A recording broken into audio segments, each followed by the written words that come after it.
मेरे प्यारे विद्यार्थियों, जैसा कि प्रोग्राम आ चुका है सेमेस्टर 4 का और मैं लगातार प्रयास कर रहा हूँ बच्चों को मोटिवेट करने का ताकि वो पढ़ाई में और मन लगा सके।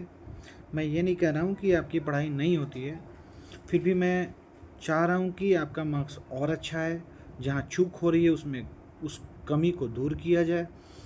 तो चलिए, पेश है आपके सामने सेमेस्टर 4 MJ5 पेपर हिस्ट्री का, जिसमें कुछ इम्पॉर्टेंट क्वेश्चन है, मैंने लिखा भी है और आप लोग देख भी पा रहे होंगे। यहाँ पर मैंने सबसे पहले क्या किया है, आप लोगों के लिए कुछ इम्पॉर्टेंट क्वेश्चन रेडी किया है।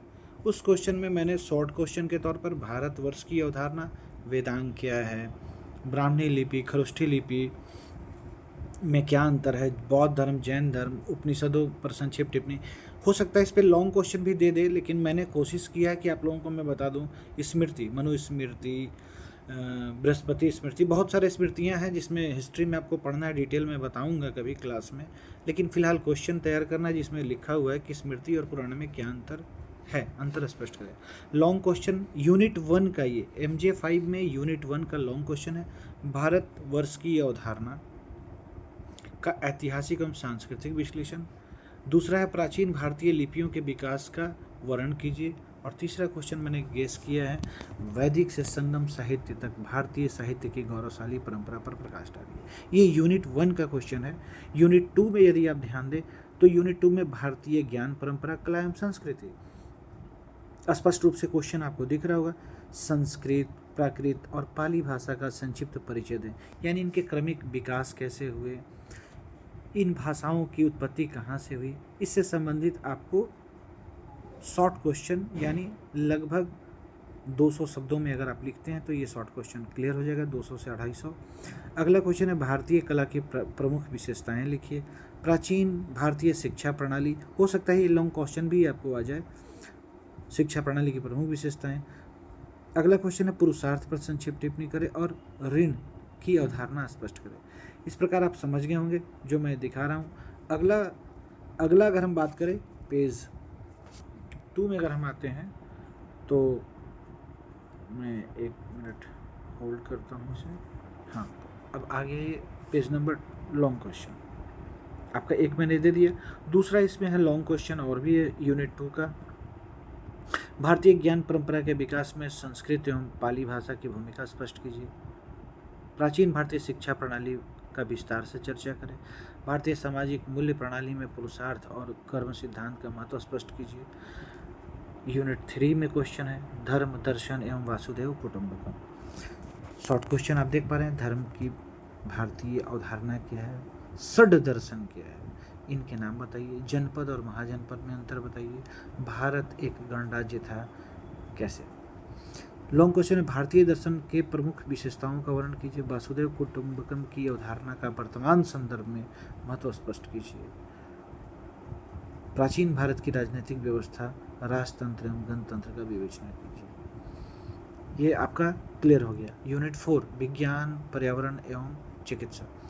प्राचीन भारत में विज्ञान की प्रमुख उपलब्धियों को बताइए। पर्यावरण संरक्षण के प्राचीन उपायों का उल्लेख करें। योग और प्राकृतिक चिकित्सा का महत्व बताइए। भारतीय अंक पद्धति की विशेषताएं क्या है।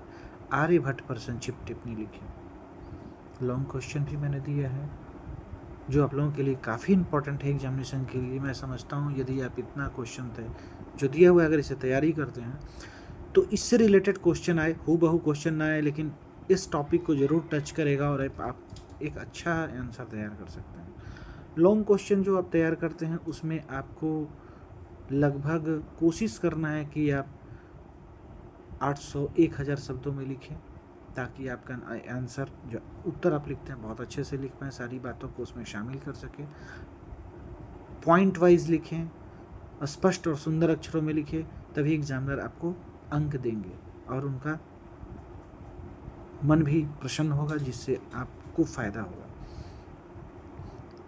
भारतीय गणित एवं अंकगणित की वैश्विक देन पर प्रकाश डालें। इस प्रकार जो क्वेश्चन मैंने दिया है यूनिट 5 भारतीय आर्थिक परंपराएं, प्राचीन कृषि व्यवस्था की विशेषताएं, आंतरिक व्यापार क्या है। अगला क्वेश्चन है समुद्री व्यापार पर महत्व स्पष्ट कीजिए। और अगला क्वेश्चन है वन संसाधनों की आर्थिक महत्व बताएं। लॉन्ग क्वेश्चन भी मैंने दे रखा था इसके लिए। प्राचीन भारत की आर्थिक व्यवस्था का विस्तार से वर्णन करें। प्राचीन भारत में उद्योग एवं व्यापार की स्थिति का विश्लेषण कीजिए। समुद्री व्यापार के माध्यम से भारत के विदेशी संबंधों का वर्णन कीजिए। तो ये सारा प्रश्न जो था इसका आप तैयारी कर ले, ये आपका कंप्लीट हो जाएगा MJ5 मेजर 5 सेमेस्टर 4। हम बात करें आगे मेजर 6 का, तो मैं पढ़ूंगा नहीं, आप ध्यान से देख लो। यूनिट 1 में ईसाई धर्म और इस्लाम का उदय, इससे रिलेटेड मैंने क्वेश्चन दे दिया है, शॉर्ट क्वेश्चन और लॉन्ग क्वेश्चन। ये आपको दिख पा रहा होगा, आप इसे पॉज करके आप अपनी कॉपी में लिख सकते हो, इसकी तैयारी भी कर सकते हो। अब इसमें बहुत ज़्यादा मैंने नहीं दिया है। यूनिट 1 में खलीफा है, अरब सभ्यता है, चूँकि यूनानी सभ्यता जब आई थी हमारे भारत में तो वहाँ से बहुत कुछ दे के भी गई है भारत को। वहाँ इस्लाम धर्म का भी जब भारत में उदय हुआ, उससे ईसाइयों का प्रचार प्रसार कैसे आगे बढ़ा, इनका उदय कैसे हुआ, इस्लाम धर्म का विस्तार कैसे हुआ, इन सारे क्वेश्चनों को मैंने शामिल किया है। इससे एक क्वेश्चन मुझे लगता है कि आ जाएगा, एक यूनिट से क्वेश्चन की संभावना बनती है। मैंने पूरा कोशिश किया है। अगला यूनिट 2 से मैंने लिया प्रारंभिक मध्यकालीन यूरोप। अब आप देखें यहाँ, ये जो आपका सिलेबस है मेजर 6 का, इसका सिलेबस मैंने शायद नहीं इसमें नहीं दिया है, फिर कोई बात नहीं है। आप ध्यान से देखिए, प्रारंभिक मध्यकालीन यूरोप, लॉर्ड और बासल का संबंध स्पष्ट करें, मैनोवर प्रणाली क्या थी। मुझे लगता है सामंतवाद पर संक्षिप्त टिप्पणी लिखे, शॉर्ट क्वेश्चन भी आ सकता है। यूरोप में सामंतवाद के उदय एवं विकास की विवेचना कीजिए। ऐसा ना करें कि आप भारत में सामंतवाद के उदय और विकास की विवेचना कर दें, यूरोप में सामंतवाद के पतन की व्याख्या करें। ये सारा यूरोप के संदर्भ में आपको लिखना है, ना कि भारत के संदर्भ में। आपको यूरोप का इतिहास पढ़ना है, इसलिए मैं बता रहा हूँ कि आपको ये सारे क्वेश्चंस जो आपको स्क्रीन पर दिखाई दे रहे हैं, जिसमें से मुझे लगता है कि दास प्रथा, गिल्ड प्रणाली, सामंतवाद, ये सारे इंपॉर्टेंट क्वेश्चन हैं, आएंगे ही आएंगे। तो एक बार तैयारी कर लें। नेक्स्ट मैं चलूँ यूनिट 4 पे।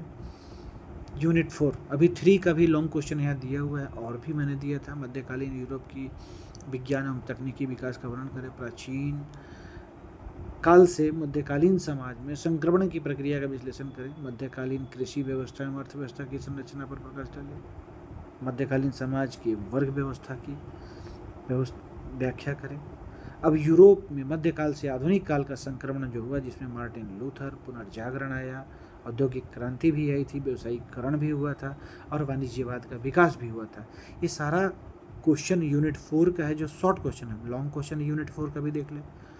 लॉन्ग क्वेश्चन यही है, पुनर्जागरण क्या है, इसके क्या कारण थे, इसके क्या प्रभाव पड़े।